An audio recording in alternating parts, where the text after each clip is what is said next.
Buenos días, buenas tardes, buenas noches. Bienvenidos a un nuevo podcast de The Farm On Air. Hoy vuelve un gran amigo a hablar del sector cárnico español y mundial, a hablar de reputación, a hablar de fake news. Hoy vamos a hablar de todo. Giuseppe, bienvenido. Muchísimas gracias por invitarme.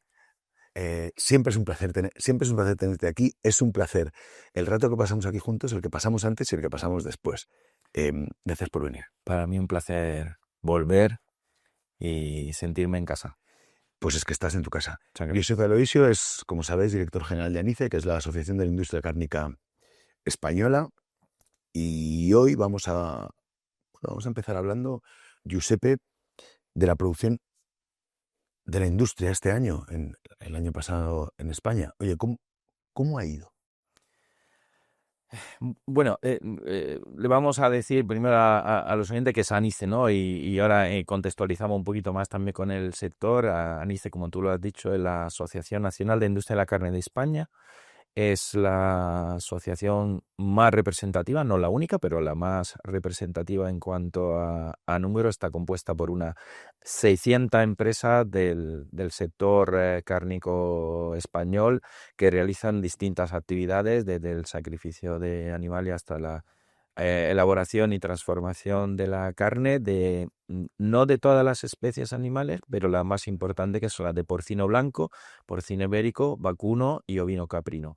Normalmente en España las aves, el pollo, las aves están en otras organizaciones, porque también tenemos distintos convenios colectivos que regulan las relaciones laborales entre empresa y trabajadores. Entonces, tenemos empresas que son fabricantes, elaboradores de productos de ave, pero normalmente la carne fresca, mataderos de ave, van con los compañeros de Avianza. De Avianza. De Avianza.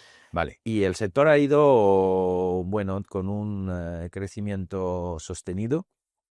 El sector cárnico es uno de los grandes sectores industriales de este país. España es un gran país agroalimentario. El año pasado, el último año, el sector facturó 41.337 millones de euros y ya te digo, con un crecimiento sostenido, con una exportación que lidera los rankings a nivel europeo y a nivel mundial.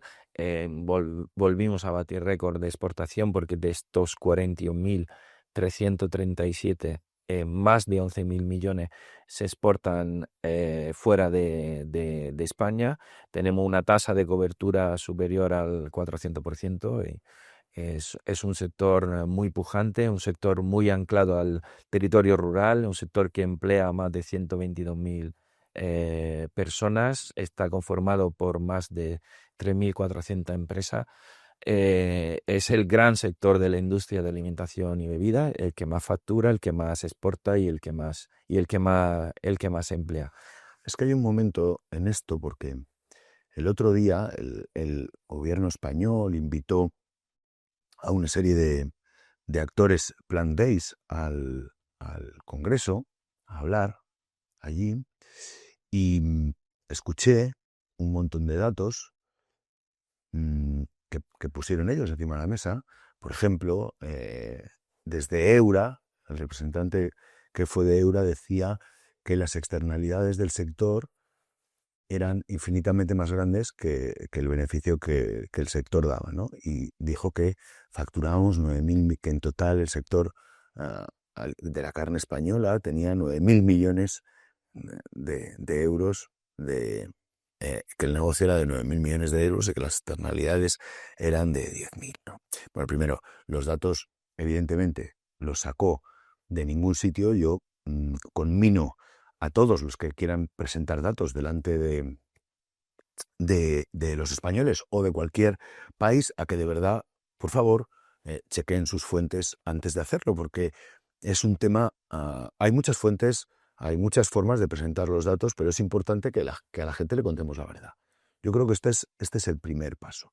Entonces, de esto que nos cuentas, Giuseppe, lo que ese, creo que hay que hacer hincapié en la importancia y en la realidad que esto tiene para nuestro país, económicamente, pero también en otra vertiente. La soberanía alimentaria de este país está garantizada. Que Eh, sí, absolutamente. Somos capaces de producir mucho más de lo que necesitamos. Eh, en el sector agrícola ya se dice que España es la despensa de Europa. Nosotros también nos queremos convertir en la nevera, en el frigorífico de Europa, porque somos capaces de producir carne para el consumo interno y sobre todo para poder también suministrar productos de máxima garantía, calidad y seguridad alimentaria también a más de 120 países en todo el mundo. En Europa mucho, pero también a muchos países terceros.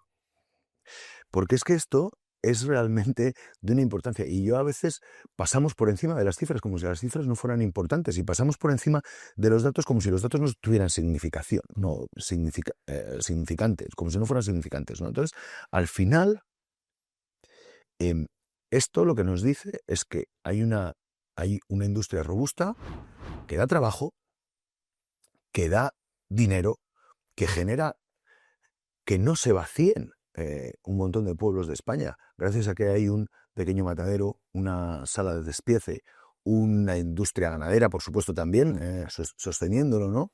Y esto es importante y es relevante, y está muy bien que lo cuentes. Y 41.000 millones de euros son unos cuantos euros. Son unos cuantos millones de euros. Además, hay una de las cosas más allá de la cifra, ¿no? Que es el arraigo que tiene una industria alimentaria, una industria cárnica al territorio. O sea, un empresario decide, sea un empresario ganadero, sea un empresario industrial, decide montar una instalación productiva en un determinado territorio, y que ya te digo, normalmente son zonas rurales con escasa densidad de población, esos son empresas que pueden durar 50, 100, 150 años.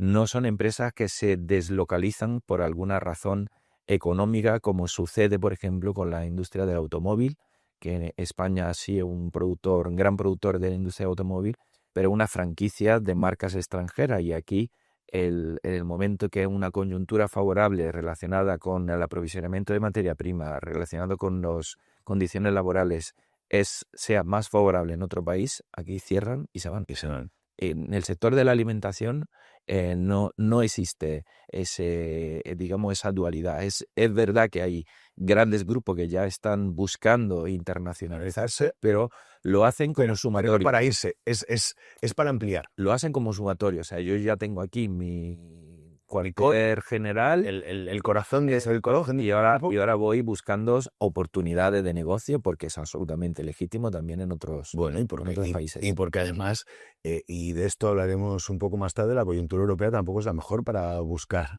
el desarrollo, ¿no? Bueno, vamos a decir que el mundo es un lugar donde hay muchísimas oportunidades, y esas oportunidades son también cambiantes, como los vientos. Como los vientos, como los vientos. Luego hablaremos de las oportunidades cambiantes y de lo que ocurre en otras partes del mundo. Oye, qué desafío. Hay un tema que a mí recurrentemente me surge. Hablamos siempre mucho de consumo de carne. Oye, ¿las industrias cárnicas tienen aseguradas el abastecimiento de su materia prima? Bueno, yo te digo que ahora mismo estamos empezando a ver ciertos desajustes entre lo que es la producción ganadera y la capacidad de transformación. El sector cárnico ha crecido mucho, el sector cárnico se ha abierto Al mundo. al mundo, y hemos tenido también eh, crecimiento sostenido, ¿no?, del sector a lo largo de los años. Pero en determinados sectores productores, como pueden ser la cabaña vacuna, como puede ser la cabaña del ovino, se está, digamos, descompensando ese equilibrio entre lo que es la capacidad productiva del sector primario y, por ejemplo, la capacidad de sacrificio o de industrialización que tiene el sector secundario. Esto crea desajuste entre demanda y oferta, y esto crea sobre todo encarecimiento de la materia prima por una simple regla de mercado, encontrar el equilibrio entre demanda y oferta, cuando la demanda es muy fuerte, la oferta muy escasa, pues normalmente hay un incremento de precio.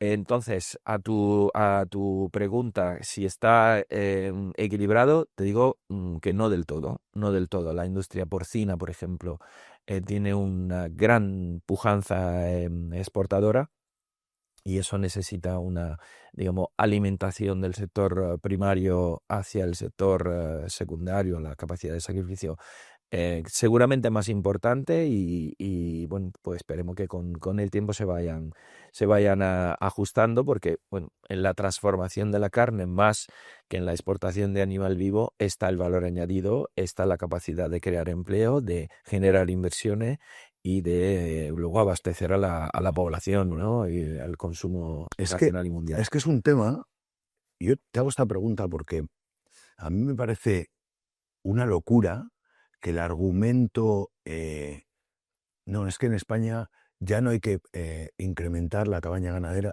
porque ya exportamos más de lo que hay cuando, por ejemplo, a nadie se le ocurre decir, oye, no hagáis más coches, no se os ocurre hacer más coches, no vaya a ser que la demanda externa no sea capaz de asumirlos, ¿no? Entonces, yo que un país como España, idea país, ¿no? Que no seamos capaces de asumir que tenemos dos fuerzas muy importantes, que tenemos un turismo del que hay que ocuparse, al que hay que cuidar, pero que también tenemos un montón de espacio en España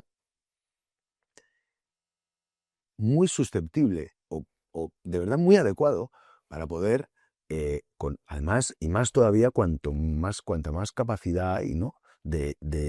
Cuanta más capacidad hay de mejora de esos recursos como son los purines, para poder utilizarlos en circularidad y que afecten. O sea, si somos capaces, si el país entiende que de verdad es capaz de generar más recursos con esta ganadería, y la ganadería se utiliza para aportar a esa industria la materia prima que demanda, nuestra industria es capaz de generar las condiciones económicas para repartir todo eso por el mundo y para que estas familias que cuidan animales sean capaces de ayudar a estas empresas que alimentan al mundo, ¿no?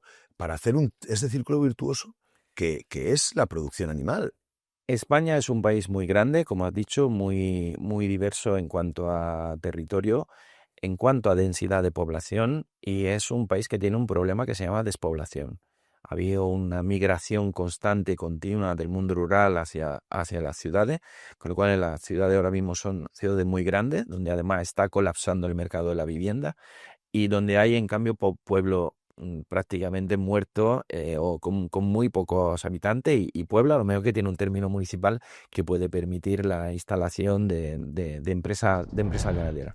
Mira, ese discurso que tú acabas de hacer de que en España no caben más cabañas o no sé qué, me valdría para un país como Holanda, me valdría para un país como Dinamarca, Claro. donde, bueno, pues a lo mejor allí hay determinados tipos de producciones, ya no solamente la producción ganadera, sino cualquier otro tipo de producción que puedan de alguna manera generar cierto colapso con los recursos del país. Pero en España esto no pasa. O sea, si en España la media de una granja son 1.200 animales y Dinamarca, que tiene una superficie 14 veces menos que España, son 4.500, pues te vas a dar cuenta de dónde está el problema de la densidad de un animal en una granja.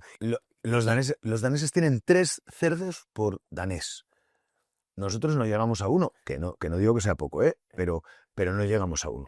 Exacto. Entonces, lo que habría que hacer, pues seguramente habrá sitio incluso en España donde puede haber una mayor densidad de actividad ganadera, pero lo que sería interesante es conocer un poco ese mapa de densidades a nivel territorial y ver cuáles son posibles puntos de desarrollo de la actividad ganadera en determinadas comunidades autónomas o en determinado comarca o municipio.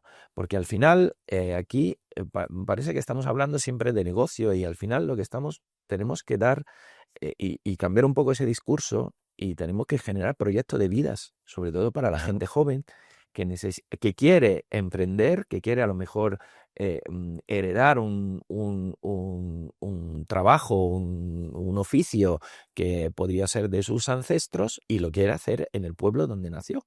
porque hoy es verdad, existe una desconexión entre el mundo rural y el mundo urbano, pero también hay un cierto movimiento al revés. Y la realidad, Giuseppe, fíjate lo que te digo, es que nunca ha sido más fácil poder vivir en el mundo rural como lo soy. O sea, durante un tiempo, quizá vivir en el mundo rural significaba ceder una parte pues, no sé, de vida, ¿no? De conocimientos, de experiencias, ¿no? No tenías acceso a según qué cosas. Es que hoy ya no ocurre. Es que el acceso al mundo rural en un país como España, yo no te voy a decir en un pueblo de Colombia en el que tardas 4 horas en llegar al sitio más cercano porque las carreteras son más complicadas, en algunos puntos están.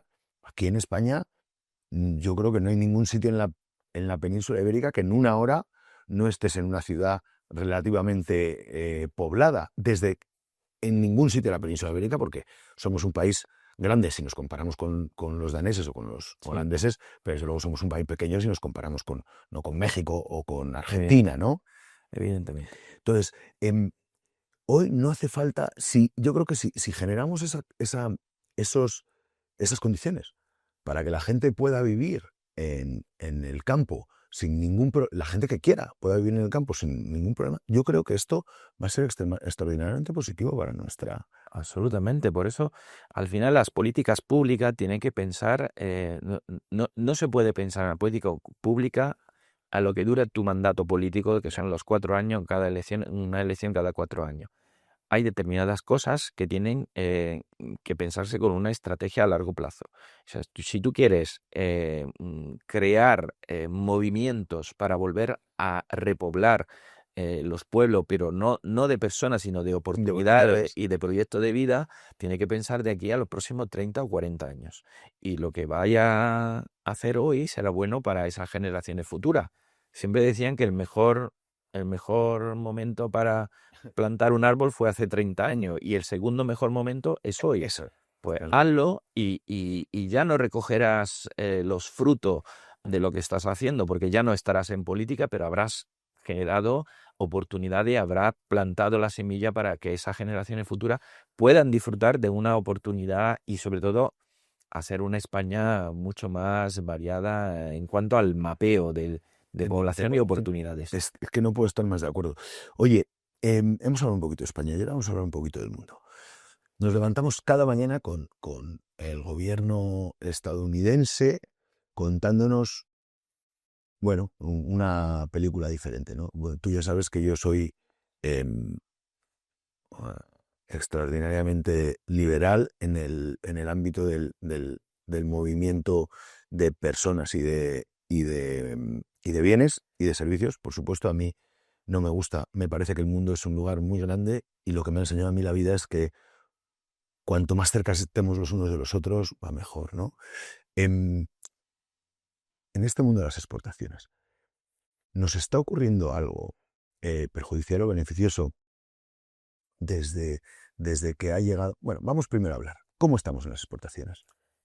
Bueno, nosotros lideramos las exportaciones agroalimentarias en España, de la cifra que te he mencionado anteriormente, De los 11.000 millones. de los 11.000 millones. O sea, para que te haga una idea, nosotros exportamos casi 4 veces más que el vino, 2 veces y medio más que el aceite de oliva, más que la fruta y, bueno, fruta y hortalizas siempre van juntos, pero por separado también exportamos mucho más que ellos. O sea, nosotros somos un sector eminentemente exportador, cosa que hace 25 años no lo No lo éramos. haremos, no. Hace 25 años Éramos los importadores. problemas que tenía el sector cárnico era el tamaño de las empresas, que había muchísimas pymes, hoy ya no tantas.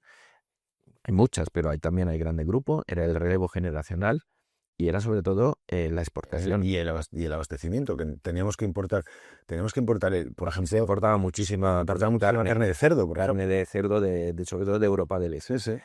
Hoy esos problemas ya están solucionados.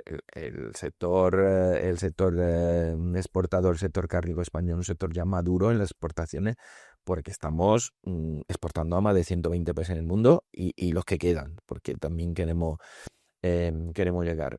Ahora, bien es cierto que los mercados internacionales también pues van fluctuando. Hay algunas determinadas situaciones que pueden ser no susceptibles, digamos, de ser favorecedoras de una ampliación de las exportaciones.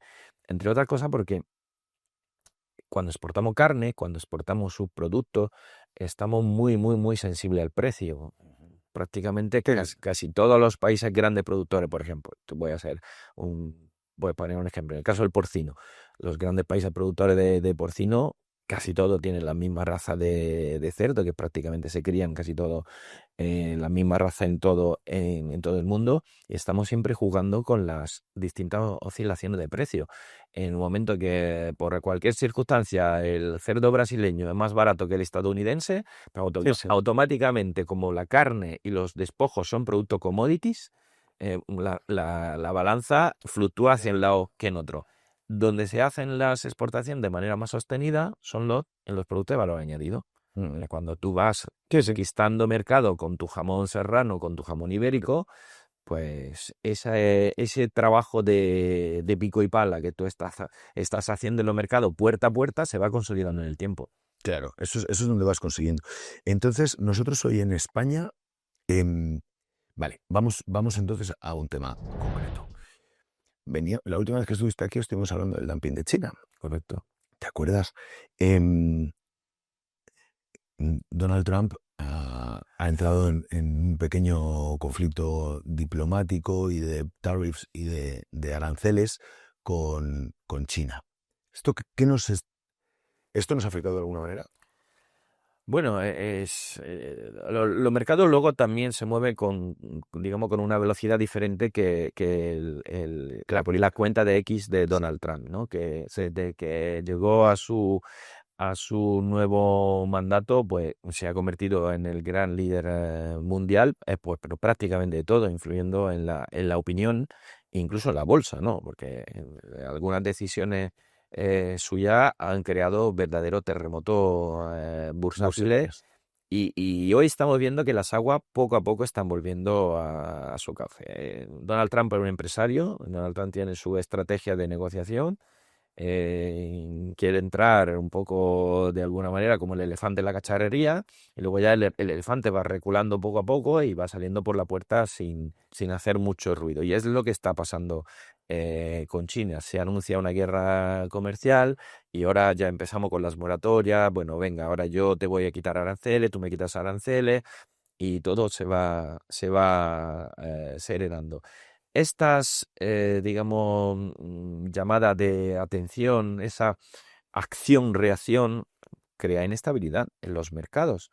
Y nosotros teníamos una investigación antidumping que abrió China al porcino europeo y que puso la lupa sobre todo en el mercado español, en el danés, en el holandés.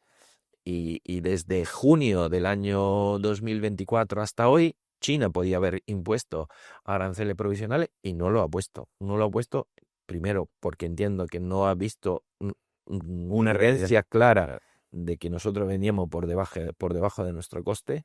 Y segundo, porque, entre otras cosas, pues tiene un panorama internacional bastante convulso, donde por lo mejor no le interesa prescindir de un proveedor tan fiable como Europa o como España, por si tiene que volver a importar carne o despojos, que la sigue importando, ¿no? necesitando. La sigue importando.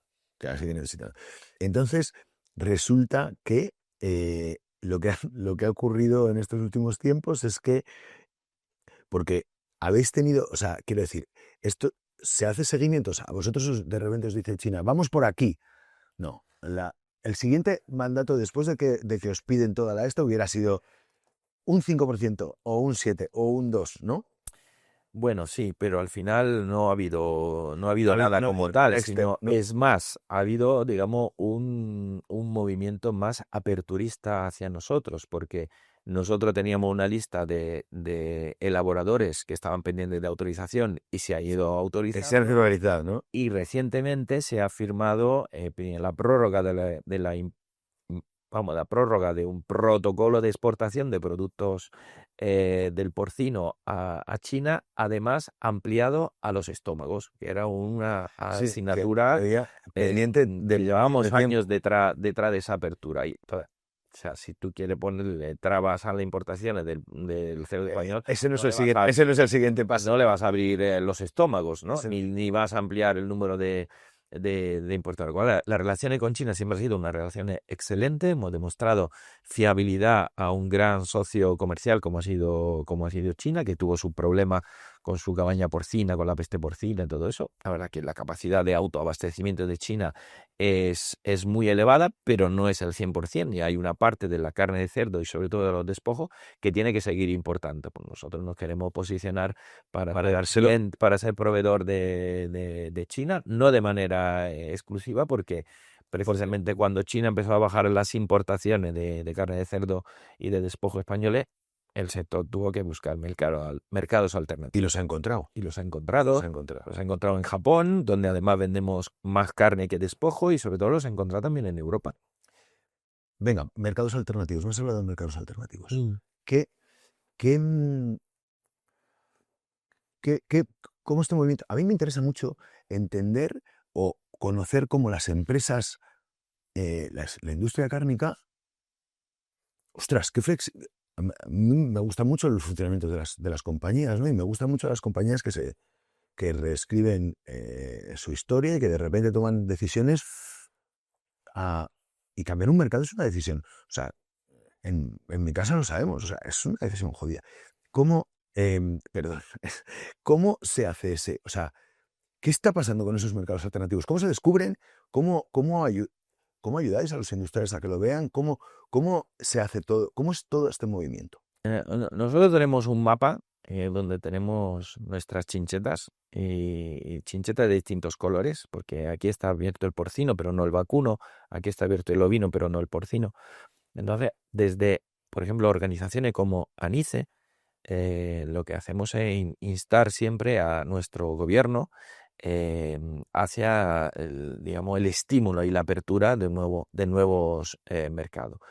Cuando surgió, por ejemplo, la crisis con China el año pasado, con el dumping, enseguida el Ministerio de Comercio y el Ministerio de Agricultura intentaron activar ese plan de mercados alternativos. Bien, es cierto que colocar una producción tan importante como la que se exporta a China, sobre todo de despojo, es complicado porque hay determinados productos que solamente se consumen en China y determinados productos que solamente tienen un precio Decente. decente en China, ¿no? Y en otros países no.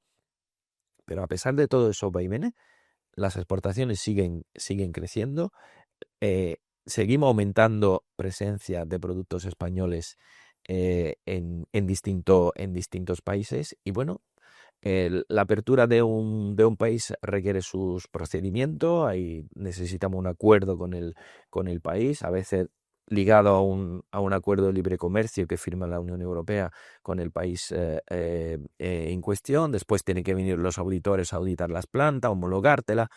En fin, pero también se hacen acuerdos bilaterales ajenos a la Unión Europea, ¿no? Entiendo. Hay acuerdos bilaterales ajenos a la Unión Europea, y luego detrás de todo esto están las empresas, que las empresas cada día son más gacelas. Son capaces de moverse de un mercado a otro con una facilidad abrumadora, porque son empresas que están presentes en los mercados, que van a feria, que tienen contacto. Hay muchos empresarios que van a ferias en países que todavía ni siquiera están abiertos. O sea, Ujú. en la semana que viene está Sial China, Sí. y hay empresas de vacuno que van a China para hacer contacto, y el Sí. mercado del vacuno todavía no Todavía no está está. abierto para China. Pero en el momento que se abre, ellos serán los primeros. Y esa capacidad de adaptarte a lo que está pasando en el mercado, la verdad es el gran mérito que tienen los empresarios de la industria cárnica de este país. Claro. Yo todas estas cosas te voy preguntando porque a mí, yo ya sabes que estoy viajando, bueno, que vivo en México y que estoy viajando mucho por Latinoamérica y a mí em, me interesa mucho que la gente, que nuestros oyentes conozcan porque no es un milagro, no es el milagro español, ¿no? No es, joder, el milagro español, no, el milagro español parece que nos ha venido dado y no, tiene que ver con una serie de labores que estáis realizando la gente dentro de la industria, en asociaciones, por supuestísimo, en las empresas no hay nada que decir, pero dentro de todo esto, em, Giuseppe, a mí me interesa mucho, has hablado de números de tu asociación, pero me interesa mucho el trabajo. El trabajo que estáis haciendo en España. Ahora se ha creado también un foro ganadero cárnico, Sí. pero estos sitios de debate para que nos juntemos las empresas de diferentes rubros, que dicen mis amigos argentinos, ¿no? De diferentes trabajos, ¿cómo, o sea, cuánta importancia tiene que la industria se junte con la ganadería, que tengan foros de hablar? ¿Cómo se hace eso para generar, para apoyar a que el sector y la industria crezcan? ¿Impacta? Mira, esto tiene que ver una gran dosis de generosidad y sobre todo de visión. La verdad que se han creado en España y no en muchos otros países competidores. Por ejemplo, con mi colega italiano lo hablamos, ellos no tienen un modelo parecido al nuestro, por ejemplo, con las asociaciones interprofesionales. Las asociaciones interprofesionales son asociaciones donde están representadas las organizaciones de la rama productora, de la rama ganadera, y las organizaciones de la rama de la transformación, en igualdad de condiciones. Y allí la interprofesional es un foro donde, por encima de la relación cliente-proveedor, que siempre, como en cualquier mercado, siempre genera tensión, se empiezan a hablar de cosas comunes. Entonces se habla de cadena. O sea, el gran paso que ha dado este país, este sector, es que hemos dejado de hablar de nosotros mismos y nos hemos identificado como actores de una cadena, que luego al final es la cadena de valor del sector porcino, del sector del vacuno, del sector ovino. Esto crea una sinergia, crea relaciones, crea capacidad de generar proyectos comunes y sobre todo nos posiciona con un modelo que es muy competitivo para afrontar los grandes retos que tiene el sector cárnico a nivel nacional, internacional, vamos, a nivel mundial. Creo que esto es un plus que tienen los actores principales del sector ganadero cárnico español, que no lo tienen algunos otros países sí lo tienen, pero que no lo tienen en otros países, y detrás de esta labor luego vienen las cifras, porque al final todo el mundo remamos hacia el mismo rumbo y todo el mundo nos sumamos a un barco con un proyecto común que ya te digo que está por encima de las relaciones cliente-proveedor que existen entre las dos ramas. Es que, Giuseppe, a mí, joder, me parece que esto es algo que tenemos que contar, porque cuando tú de repente empiezas, o sea, cuando tú vas viendo, ¿no? El discurso que yo escuchaba en mi casa hasta que tuvimos nuestro primer matadero, luego varió un poco. No, yo siempre recuerdo a mi tío Eusebio diciendo, estos cabrones de los mataderos, que, que en cuanto nos descuidamos nos roban y no sé qué, no. Luego a los mataderos cuando yo iba allí, pero si me traéis los cerdos comidos, ¿no? Y había como una especie de, lo de los 80, ¿eh? O sea, no, evidentemente estoy. Y cuando tú de repente te empiezas a sentar y te das cuenta que te vaya a ti bien, no es malo para mí, sino que es bueno. Y que a mí me vaya bien para ti, no es malo, sino que es bueno, porque ¿qué quiere una empresa? Seguridad de aprovisionamiento. Eso es clave. ¿Qué quiere una empresa? Facilidad de venta. Cuando las relaciones se empiezan a hacer a largo plazo. Nosotros hoy aquí, yo mira, en México, los precios se discuten hasta 3 veces por semana. En el sector porcino se discuten hasta 3 veces por semana. O sea, tú, empresa productora, llamas al centro de faenado, a la industria, le llamas 3 veces para ponerle el precio a tus cerdos de esa semana. 3 veces. Tú sabes lo que cansa, lo que debe de cansar esa llamada. Porque al final se van erosionando también las Claro, relaciones. es que eso erosiona, porque al final tú tienes un día. También en otro punto estoy seguro que también acerca, pero no, o sea, el modelo español de lonja, el modelo español de sentarse a trabajar, el modelo español de hablar, lo que tú has dicho, que me ha parecido, claro, oye, que sí, que nos separan cosas, que, oye, que mañana, que yo te voy a discutir me traes aquí un producto que no vale, yo te lo voy a decir. O sea, la relación comercial Sí. y el trabajo de lo que cada uno, de la relación cliente-proveedor, esa sigue como, ¿no? Y va a ser siempre igual, pero, ostras, es que hay muchos problemas que tenemos Sí. comunes. Entre otras cosas porque jugamos ya en un tablero mundial. Entonces, Claro. al final, el competidor no es el que hace lo mismo que tú a 20 kilómetros, pero seguramente a 20.000 kilómetros. Claro. Y empieza a crearse también una identidad de país, empieza a crearse marca España. Y todo el mundo se siente representado. La semana que viene, bueno, esta semana se celebrará la feria SIAL en Shanghái, en China.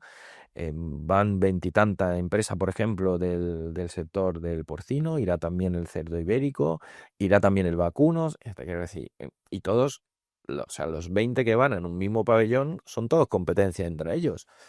Pero dime tú si China no es grande No, como para grande. poder ir todos y por encima de las relaciones que puedan tener luego cada empresa con el cliente local, pues vamos todos a una. Y eso es muy importante y como tú bien decías, eh, lo damos ya por hecho y no lo ponemos en valor, que es lo que nos pasa muchas veces aquí en España, que hay determinadas cosas que son grandes logros, pero como ya las tenemos, es Es que, como... es que cuando yo, la gran, la gran suerte que tengo de tener jet lag constante, ¿no? Vivo con jet lag constante, pero tengo una suerte increíble que de verdad me permite valorar. Y es una cosa que yo, en las charlas, cuando voy a ver a la gente, cuando hablo o sea, con asociaciones en otros países, yo es algo que les intento transmitir. O sea, fijaos en lo que se ha hecho, ¿no? Fijaos en las cosas buenas. Hemos hecho cosas que también es bueno haberlas hecho para saber que no hay que hacerlas. Pero fijaos en las cosas buenas que se han hecho en España. Y al final no es fruto de la casualidad. O sea, no es fruto de la casualidad que estemos donde estamos. Ha habido un trabajo y efectivamente, cuando tú vienes aquí, la gente no lo valora. No, Interpor, Provacuno, bueno. No, perdona. Italia no lo tiene. Claro, claro. Italia es nuestro gran competidor, por ejemplo, en producto de valor añadido fuera de esta frontera. Italia no tiene un modelo de interprofesionales en el sector ganadero cárnico, porque no han sido capaces, no ha tenido esa capacidad, esa generosidad, esa madurez suficiente para sentarse los ganaderos y los industriales en una mesa y crear una organización que pudiera generar valor a todo el sector. Claro, que da una sinergia, es un crecimiento increíble. O sea, yo de verdad en mis presentaciones siempre hablo de la, como una de las, porque siempre me preguntan, ¿no? ¿Y por qué España? Y siempre hablo de este poder de las interprofesionales, pero también del ejemplo de Anice, porque es lo mismo. O sea, ¿por qué el porcino? O sea, vamos a hablar, Sí. vamos a hablar de cadena, ¿no? Vamos a hablar de, porque joder, es más fácil si al final todo esto es una cuestión de cuanto más hablas más alto, cuanto más retos comunes, también más dinero tienes para gestionar, ¿no? Esto es así. Nosotros, y esto no lo voy a decir yo, que llevo relativamente poco tiempo en la Dirección General de ANICE, pero las personas que me han precedido, los empresarios que han estado al frente de las organizaciones empresariales, pues tiene ese gran mérito de haber sido los pioneros en generar esos foros de debate y esas estructuras nuevas que nos han permitido crecer. Yo hoy recojo evidentemente los frutos de otros, intento primero mantenerlo y luego en la medida de mis posibilidades mejorarlo, pero eh, eh, hay que dar ese paso, hay que dar ese paso de generosidad, o sea, y eso va increciendo, lo hemos hecho el sector industrial y el sector ganadero creando una interprofesional y ahora lo tienen que hacer las interprofesionales dentro del Foro Ganadero Cárnico, que es la asociación que se ha creado entre las 6 interprofesionales del sector de la carne para, bueno, intentar debatir cosas que son comunes. Y una de las cosas comunes que tienen las 6 interprofesionales es que tiene que defenderse de los ataques reputacionales a toda la categoría carne, da igual que sea de porcino, de vacuno, de conejo o de pollo, Y a toda la categoría ganadera. a toda la categoría ganadera. O sea, pues al final aquí se está demonizando al sector primario, se está demonizando al sector industrial, se está demonizando el consumo de carne, y detrás de todo eso no hay base científica. Hay relatos de gente que se levanta por la mañana, que se inventa un dato, como tú lo que has dicho al principio, lo empieza a viralizar a través de sus ejércitos en redes sociales y lo quieren convertir en verdad. Y por eso se crea el Foro Ganadero Cárnico, para intentar luchar contra esas mentiras que están teniendo las patas demasiado largas, y normalmente las mentiras las suelen tener cortas. Qué bien me has traído este tema encima de la mesa, Giuseppe. Bueno, gracias, entre otras personas, pero sobre todo a ti, Giuseppe, en The Farm, el equipo de The Farm empezó a trabajar un tema de fake news, ¿no? Del sector ganadero cárnico. Empezamos a pensar qué estaba pasando aquí, sobre qué se nos atacaba. Hoy es la presentación fuera la presentación fuera de los espacios pequeños en los que hemos ido hablando contigo, con el Foro Ganadero y con las interprofesionales y con alguno más. Es la presentación de este libro de este estudio de fake news, que aparecerá aquí, donde podéis verlo de manera digital, y a los primeras personas que nos escribáis os enviaremos una copia física. ¿Por qué digo a cuántos? Pues porque no sé cuántos tengo exactamente, entonces no me quiero comprometer. Creo que tengo como 40 o 50, pero no lo sé seguro. Entonces, a los primeros que nos escribáis, os lo mandaremos. Dedicaremos un capítulo dentro de muy poco a explicar todo esto con unos amigos muy especiales que han participado en hacer este libro. Giuseppe es uno de ellos. Pero, y hasta aquí la cuña publicitaria, ¿vale? Luego seguimos. Pero, Giuseppe, porque, claro, venimos de hablar de este reto común. Para mí, este es el mayor reto común que tenemos, porque si seguimos permitiendo que todo esto salga, todo lo demás que hemos conseguido se va a caer, porque la reputación afecta a que nuestros hijos quieran trabajar en nuestro negocio el día de mañana. La reputación afecta a que nos dejen producir la carne que hacemos en la parte ganadera y, por supuesto, en la parte industrial. La reputación afecta a que las decisiones políticas se balanceen de un lado o de otro. La reputación afecta a que la gente consuma más o menos carne en el mundo. La reputación tiene un impacto absoluto sobre el negocio, sobre la vida y sobre todo. Y es algo que llevamos mucho tiempo descuidando y que yo creo que debemos asumir de manera conjunta. Es un reto que debemos asumir entre todos. Las fake news, al estar intoxicando constantemente al sector, y en muchísimas ocasiones sin nombre y apellido, sino en general Sí. al sector, se están convirtiendo como el monóxido de carbono.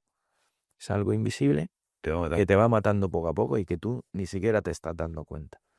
Yo primero quería felicitarte por el trabajo hecho. Quiero felicitarte a ti, quiero felicitar a todo el equipo de FARC, porque es el primer estudio, el primer trabajo que yo he leído que ha demostrado una absoluta pulcritud y un conocimiento muy, muy, muy profundo de lo que es el origen de las fake news y de cómo nos está afectando en nuestro día a día, y de cómo puede condicionar, evidentemente, el día a día de las generaciones futuras. Cuando hablaba de generosidad, antes, también me quiero hablar de generosidad con respecto a la fake news. Nosotros debemos entender que esto es un problema sectorial, es un problema no solamente español, es un problema que tiene Mundial.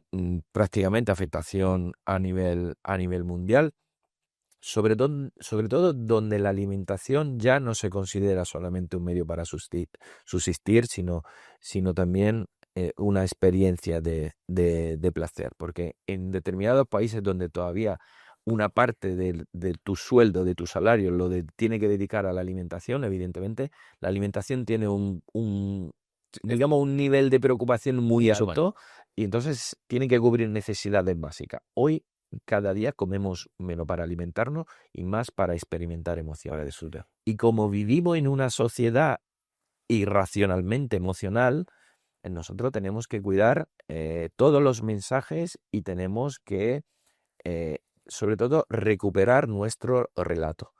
Nosotros durante muchísimos años el sector cárnico, el sector ganadero ha estado trabajando y se creía que estando trabajando estaba comunicando Y que ya era suficiente con, y ya era y que ya suficiente era con eso suficiente con eso. y ya nos hemos dado cuenta que otros han empezado a hablar de nosotros. Nosotros nos hemos quedado callados porque estábamos trabajando, pero otros han inventado un relato.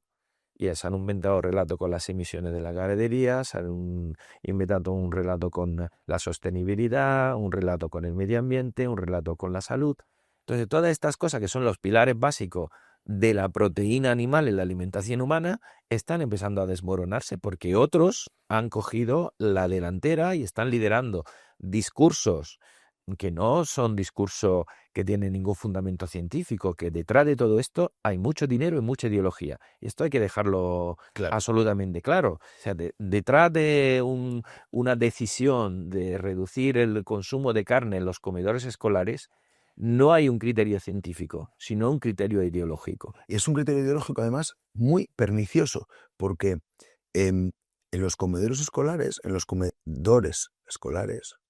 hay, se satisface para para la parte de la población más desprotegida, se satisface en muchos casos el consumo necesario de proteína, de vitaminas, de B12, que la persona necesita que el niño, que es que el niño, que es que estamos hablando de niños, necesita para poder mantenerse. Y si llegamos con una, y ahora sí que tengo ganas de soplapollez tan grande, como decir que el niño no necesita consumir carne, no necesita hierro, no necesita B12, un niño en crecimiento, contra todo criterio científico. Pero es que ahí está el tema. Mira, y esto hemos hablado tú y yo 1000 veces y siempre no, y a mí me lo dice la gente, no, es que dato mata relato. Ni un solo dato en la historia de la humanidad ha matado a un relato. Nunca en la historia. O sea, vivimos de relatos, vivimos del relato de los reyes católicos, del relato de la España, vivimos un relato religioso. Las historias que perduran, las que nos han mantenido, son las historias que están bien contadas, son las historias bonitas. Nosotros tenemos una historia preciosa. Somos familias que cuidamos animales para alimentar al mundo. No hay ninguna historia más bonita que esta. Y tenemos un tema, pues eso, que hoy hemos permitido que en los comedores escolares, porque por favor, yo aquí en España todo el mundo conocemos esto, por favor, cuéntame esta historia para que nuestros amigos latinos sepan lo que les puede venir encima, ¿no? Bueno, esto empieza por un ministro de consumo de recuerdo bastante infausto. El anterior ministro de Consumo. El anterior ministro de Consumo. Alberto Garzón sea. Sí, un ministro de Consumo del Partido Comunista, bueno, que empezó una cruzada en contra de la carne. Se fue a un medio de comunicación inglés a hablar de lo mala que era la calidad de la carne española, y luego pues tenía en su ideario reducir el consumo de carne y condicionar la alimentación de los niños a golpe de boletín oficial del Estado, más que con un criterio científico. Y bueno, y de esos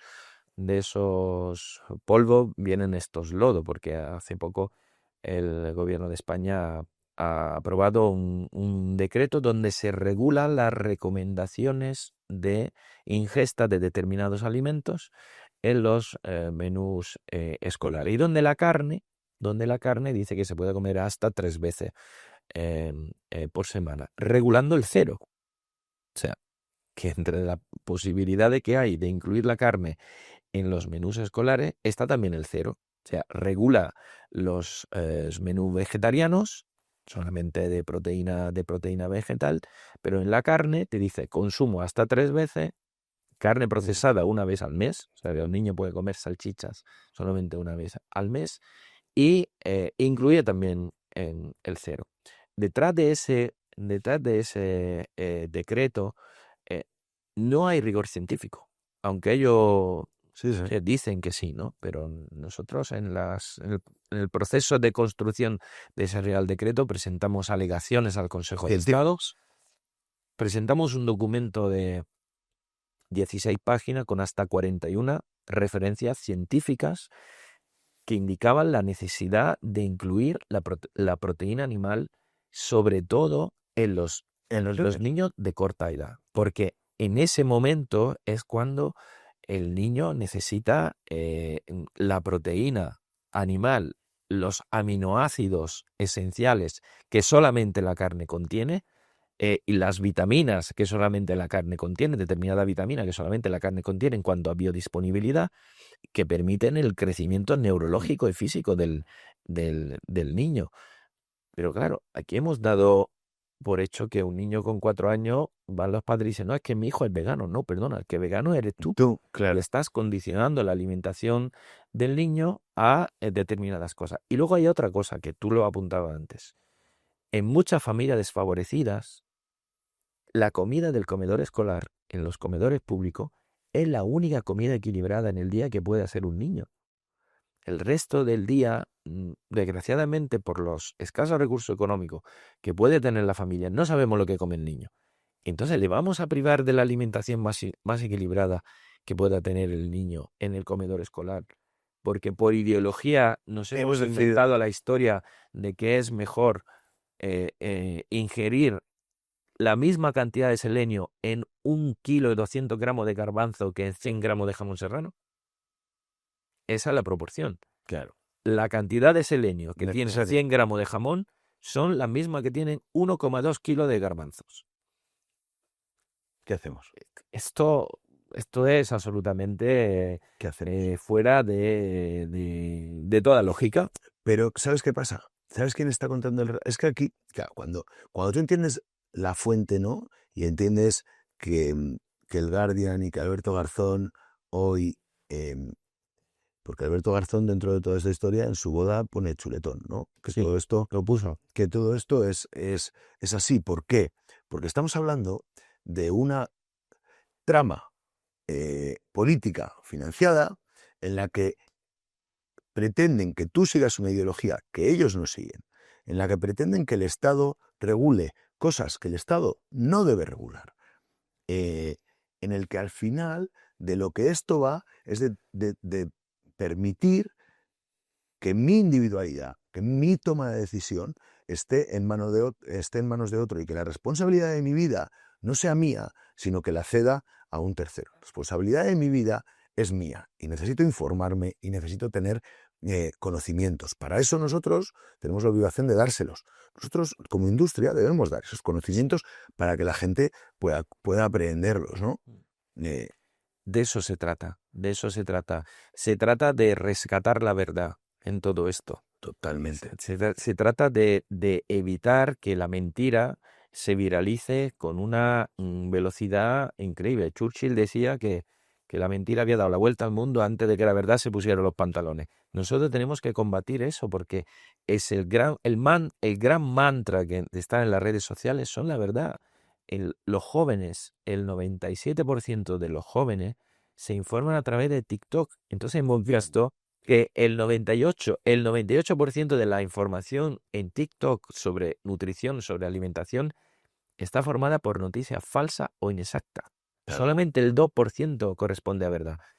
Dime tú si no hay trabajo que tenemos que hacer para intentar revertir esta situación y que detrás de esta situación solo hay intereses e ideología. Tal cual, No hay otra cosa. tal cual. Intereses las dos y intereses económicos e ideología. Mira, yo el otro día estaba viendo, te cuento esta y ya te dejo irte que vas a llegar tarde a tu reu. Mira, yo estaba viendo el otro día estaba leyendo, ¿sabes qué me he vuelto, ya lo has visto, me he vuelto a poner un poco beligerante, bueno, no, narrativo en LinkedIn porque, bueno, he empezado a buscar conversaciones de veganos, otros que sueltan, para aprender, porque tengo mucho respeto por entender lo que quieren decir y también pues para, oye, cuando note que hay algo que a mí no me gusta, que no me resuena, tratar de exponer la parte de verdad que yo considero, ¿no? Entonces entré el otro día en una conversación en la que un tipo hablaba de lo malo que eran las granjas industriales, ¿no? Y el tío ponía unas cosas, bueno, unos datos totalmente... Se maltratan, ¿no? O sea, en las granjas se maltratan animales, con dos cojones. O sea, este es el, ¿sabes? Las granjas contaminan, en las granjas no se, sin dar ningún dato ni nada, ¿no? Entonces, en un momento le pregunto y le digo, oye, perdona, ¿esto de dónde lo sacas? Y me dice, tienes que además con un patronizing que dicen los americanos, ¿no? O sea, Superioridad moral. sí, con una superioridad moral espectacular, me decía el tío. No, es que tienes que hacer... tienes que leerte este documento para entender de qué va. Entonces, meto el documento, eh, leo la fuente del documento. La fuente del documento es una periodista vegana. Sí, sí, O sea, una periodista vegana sí, sí. que trabaja en una fundación vegana que está financiada por una fundación vegana. Quiero decir que yo, todo bien, pero que a mí no me digas que yo tengo un sesgo cuando tú me estás dando un dato de una periodista que, con todo mi respeto, los periodistas eh, tienden a saber demasiadas cosas, de demasiada... o sea, el espectro de conocimiento es tan amplio que muchas veces no es ninguno, ¿no? Bueno, esto es un poco uno de los grandes males que tenemos aquí. Aquí tenemos gente que opina de todo. Aquí hay todólogos que todos los días dicen y se creen con toda la verdad y dicen absolutamente de todo. Por eso bueno, yo estoy en contra de que haya facultad de periodismo, por ejemplo, en nuestro país y que no me, en fin, que no quiero abrir ninguna guerra, Ya pero lo has dejado dicho, colega. tú tienes que especializarte en algo.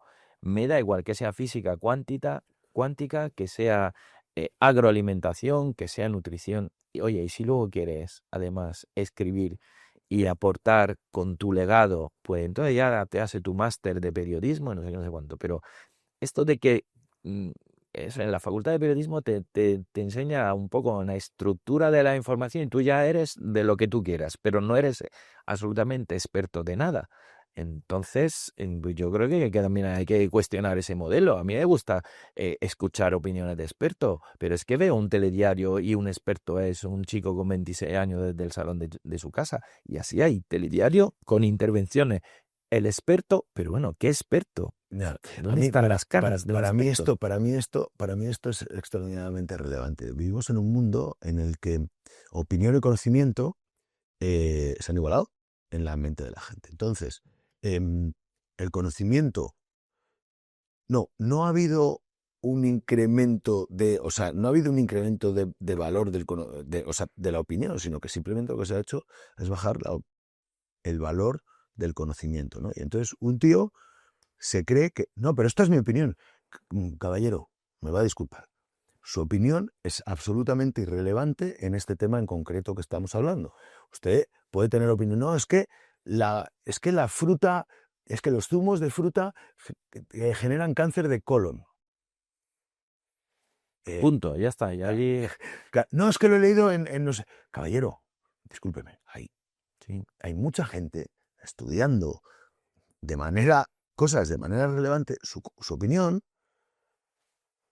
le voy a decir de manera muy educada que se la puede meter, se la debe callar, ¿vale? Es que, Miguel, hay mucha hipocresía detrás de todo esto. Mira, nosotros desde el sector hemos librado tradicionalmente una campaña no en contra de los productos veganos con denominaciones cárnicas, sino hemos librado la campaña por la verdad, por la realidad. O sea, tú eres una empresa que fabrica producto vegano. Estás cuestionando la ingesta de la proteína animal. Estás cuestionando los sistemas ganaderos. Estás cuestionando todo y al final Le creas llamas un carne. producto y le llamas hamburguesa. No, mira, chato.